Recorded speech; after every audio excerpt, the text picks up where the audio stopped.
అందరికీ నమస్తే అండి. 'Arun show at the rate of YouTube' channel స్వాగతం. నేను మీ కే. వరప్రసాదును. ఈరోజు మీకు ఈ వీడియోలో క్యారెట్ కలాకండ్ ఎలా తయారు చేయాలనేది చూద్దాము.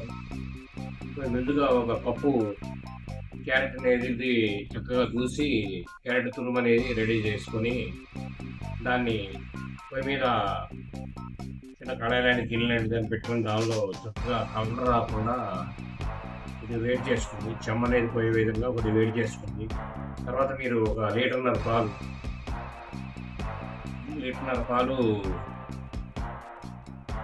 తీసుకొని మందపాటి గిన్నెలో పెట్టుకొని బాగా బాయిల్ చేయండి. బాగా పొంగొచ్చిన తర్వాత దానిలో మీరు 200 గ్రాముల పంచదారని దానిలో వేయండి. వేసిన తర్వాత బాగా అలా పొంగుతూ ఉండాలి పాలు. బాగా పొంగి ఇలా కొద్దిగా చిక్కబడిన తర్వాత ఈ క్యారెట్ తురుము అనేది వేపి ఉంచుకున్నది మీరు నేతిలో దానిలో వేసేసేయండి. వేసి అలా కలపండి. ఇంకా దగ్గరగా అవుతుంది, బాగా చిక్కగా తయారవుతుంది. అప్పుడు మీరు ఏం చేస్తారంటే ఫ్లేమ్ అనేది తగ్గించుకొని కొద్దిగా చిన్న గ్లాసులో నిమ్మకు కొద్దిగా పావు స్పూన్ కానీ అర స్పూన్లో కానీ కొద్దిగా నీటిలో బాగా కలుపుకొని దానిలో పోయింది. అక్కడ ఆ మిల్క్లో అంచులో పోసి నిదానం కదిలించి 1 నిమిషం అలా వదిలించాము. ఆగండి. మీరు వెయిట్ చేస్తే అది ఇరిగిపోతుంది. మరీ చిక్కబడిన తర్వాత కాకుండా మరీ దగ్గర కాకుండా మీరు ఈ నిమ్మప్పు అనేది వేయండి. చక్కగా లోపలుగా మొత్తం ఇరిగిపోతుంది కలాకండ్ కింద. అప్పుడు మీరు కదిలిస్తూ ఇలా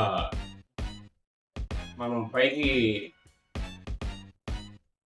ఇలా దేంతో గరిటతో కానీ దేంతో కానీ ఇలా పైకి పట్టుకున్నప్పుడు మనం అదేంటంటే గబగబ జారిపోకుండా నిదానంగా పడుతూ ఉండాలి. కలాకండ్ అనేది నిదానంగా జారి కడాయిలో పడితే మీకు ముక్కలు కట్ చేసుకోవడానికి వీలుగా వస్తుంది. అది మీరు ఆ తీరి అనేది చూడండి. మనం బాగా కలిపిన తర్వాత కలాకండ్ ఇలా పట్టుకుంటే టక్మని పడిపోయింది అనుకోండి, ఇంకా కొద్దిసేపు ఉంచాలన్నమాట. బాగా చిక్కబడి ఇలా పడితే నిదానంగా పడుతుంది కలాకండ్ అని అంటే మన ఉన్న కురిపికి కానీ గరిటెకి కానీ అనుకుంటే అప్పుడు మీరు కొద్దిసేపు ఉంచండి. మంట ఈ చిక్కబడిన తర్వాత మంట అనేది తగ్గించుకోవాలండి. మాడిపోతే రోస్ట్ అయిపోతుంది అది. ఇప్పుడు ఏంటంటే వైట్ కలాకండ్ లాగా మనం జాగ్రత్తగా వేపుకుంటే మనకు నచ్చిన రంగులో వస్తుంది. ఇది ఒక లైట్ ఎల్లో ఇష్యూలో వస్తుంది. కలర్ వేయక్కర్లే మీరు. క్యారెట్ బాగా బాయిల్ అయ్యి కొంతమంది మేము పచ్చి క్యారెట్ని పాలలో వేసేస్తాం ముందుగానే నేతిలో వేపం, ఎందుకంటే ఆల్రెడీ నెయ్యి ఉంటుంది కాబట్టి.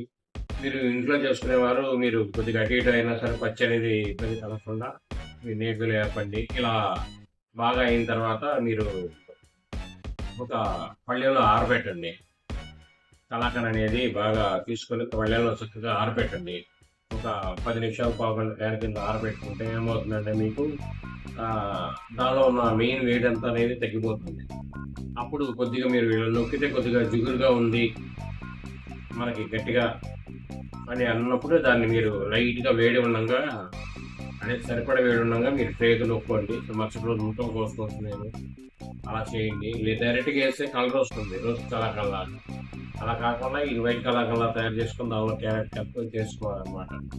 లేదు ముందు క్యారెట్ వేసుకున్నా కొద్దిగా ఆరబెట్టుకుని వేసుకుంటే సరిపోతుంది.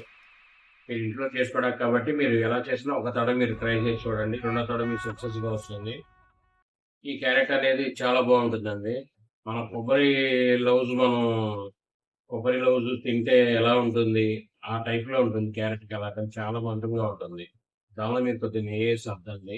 చక్కగా పీసులు కట్ చేసి ఒక చిన్న ప్లాస్టిక్ బాక్స్లో కానీ దేనిలో కంటైనర్ లాగా పెట్టుకొని 15 రోజుల దాకా మీకు పూజ అనేది రాదు. చాలా బాగుంటుంది.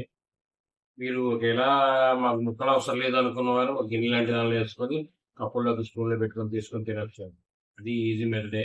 మీకు ఎలా కావాలంటే అలా చేయండి. క్యారెట్ కలాకండ్ మాత్రం సూపర్గా ఉంటుంది. కాబట్టి నెయ్యి అప్లై చేయండి. క్యారెట్ చక్కగా సమగా తీసుకోండి. ఈ వీడియో మీరు పూర్తిగా చూసినందుకు ధన్యవాదాలు. మీ ఇటువంటి వీడియోలు మరి ఎన్నో చేయడం కోసం ప్రతి ఒక్కరూ సబ్స్క్రైబ్ చేసుకోండి, లైక్ చేయండి, షేర్ చేయండి. Thank you.